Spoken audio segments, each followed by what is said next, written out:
where do they get their protein? Well, basically, roadkill. Ew.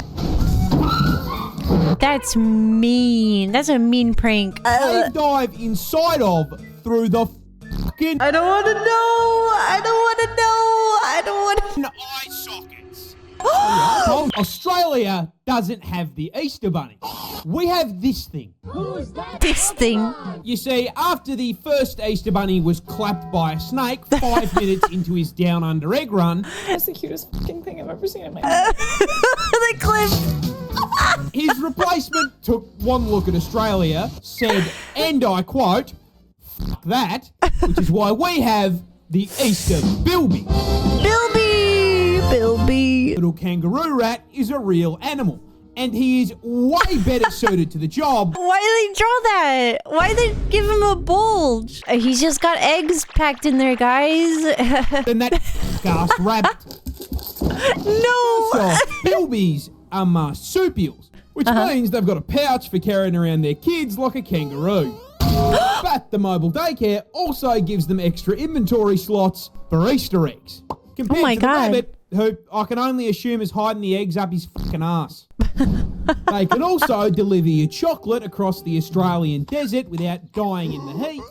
Oh, that's cute. Oh. Those big ass Dumbo ears basically work as a car radiator, dissipating their body heat in order to cool them off in God's air fryer. I'm burning! But most importantly, the Easter Bilby is doing his part to save his species. Here's a fun fact for you. In Australia, rabbits are cunts. You can't just jump out here. They are an invasive species, and they Yeah. fuck up the environment by mowing down all the food meant for native animals. They are menaces. Because, like, you guys remember all that stuff we did last Halloween where, like, we got a bunch of stuff so I could, like, decorate my front yard? They chewed, like, half of my decorations up. They're invasive. On top of this, they break into bilby burrows Bilby. and steal them. That, coupled with being hunted What? by invasive foxes and feral cats, mean the greater bilby is critically endangered. The real reason the Easter Bilby exists is to raise awareness for this, with a chunk of the cash made from selling bilby chocolates being donated to save the species.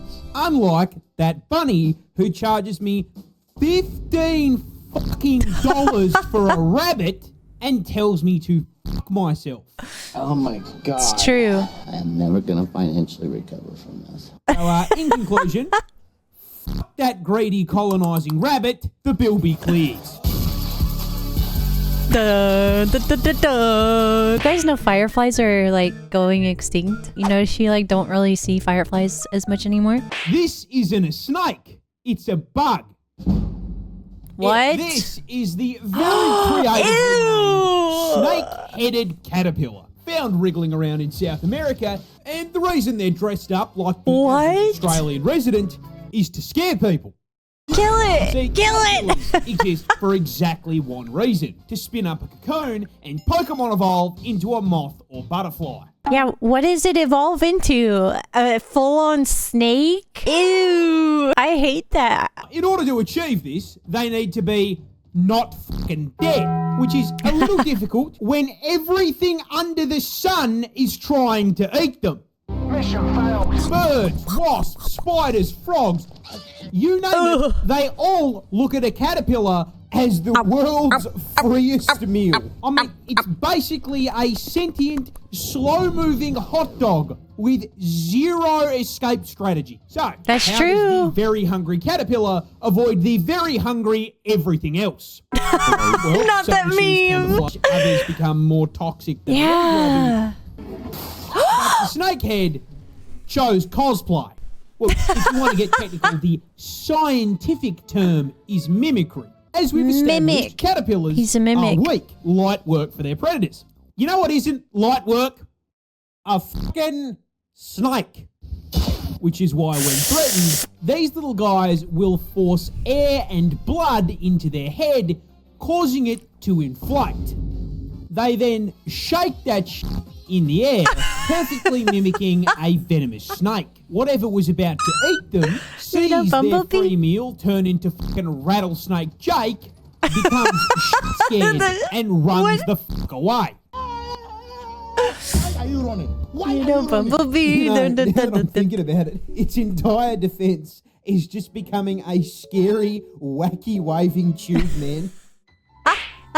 I want to see a full video of the snake. The second it's in danger, it inflates its underside into a perfect triangular head, revealing fake eyes that actually look like they're tracking That's so to anything cool. looking for a snack. This isn't a worm anymore. It's a venomous pit viper ready to kill. But it doesn't stop at the look. It will actually lunge and strike at anything that moves, perfectly faking the snap of a real snake. It's the ultimate buff. It That's has so no teeth cool. and zero venom, but it's acting so realistic that even professional predators won't risk a bite. What does it look like as a moth? It doesn't look like a snake at all. It loses the snake aspect. It loses it all. It loses it. This is the world's fastest chicken.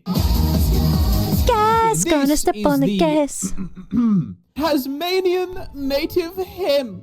Except no one fucking calls it that shit. We call it the turbo chook. The Bad turbo. boy Okay. is from the land down under. More specifically, it's only found in my home state of Tasmania.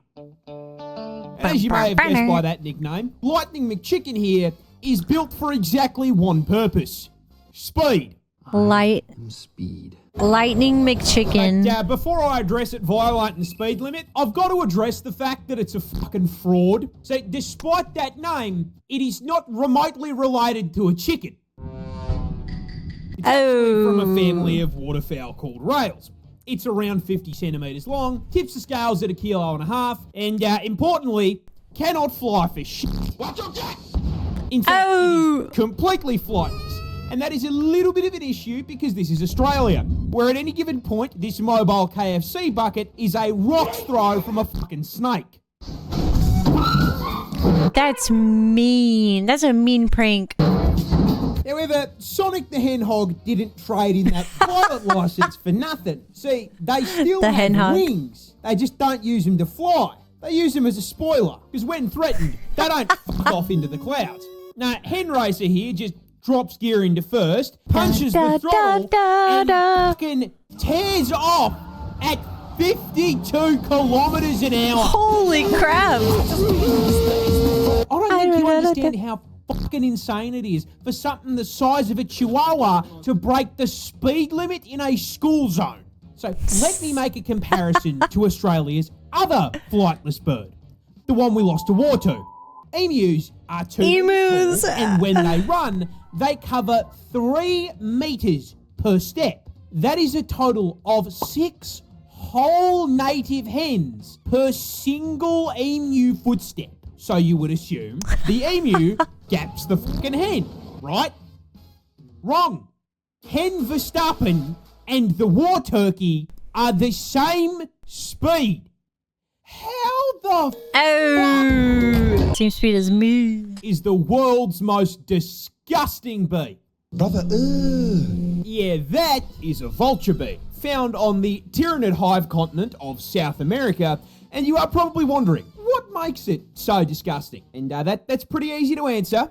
It Wait. eats fucking rotten corpses. I was gonna say, if the name vulture has anything to do with it, then I think I know it's disgusting. Well, at least that's one thing that makes them gross. Yeah, the Left 4 Dead What? zombie diet is actually just the tip of the iceberg on No. how fucking disgusting these things get. But before you learn the rest, I've got to teach you about bees. you like jazz? See, a normal Okay. beehive runs on 2 main resources: nectar and pollen. Nectar is used to create Winnie the Pooh's honey, and pollen is used as a source of protein.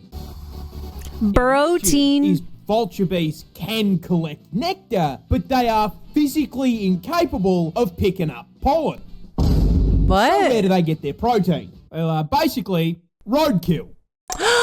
Instead of flying around and looking for a lovely floral arrangement, vulture bees will surf the skies until they spot a rather delectable-looking maggot-ridden corpse. Which they will then cave dive inside of through the fucking I don't want to know. I don't want to know. I don't want to know. I don't want to. eye sockets. I told you they got grosser, and this isn't even eye sockets? Because once they're inside, they treat your fucking corpse like the deli at the supermarket, rooting around for the cuts of meat that they're after. But for the same reason they can't carry pollen, they can't just take the fucking meat out in a shopping trolley. No, what they do is scarf down the scabs of rotten flesh like a Minecraft player who's run out of food, fly back home, walk through the front door, and vomit it into another bee's mouth. Okay, well, Baby not straight into its birding. mouth. They're not savages. It goes into a bowl first. And then another bee eats it. And mixes it with spit and nectar. Turning it into a meat sludge that gets eaten by the other bees. Yeah, I hope you ain't eating anything anytime soon. I mean, I had this nice, lovely box of Cheez-Its. Original Cheez-Its, 100% real cheese. I was gonna eat that. I sure love Cheez-Its. When are those things extinction?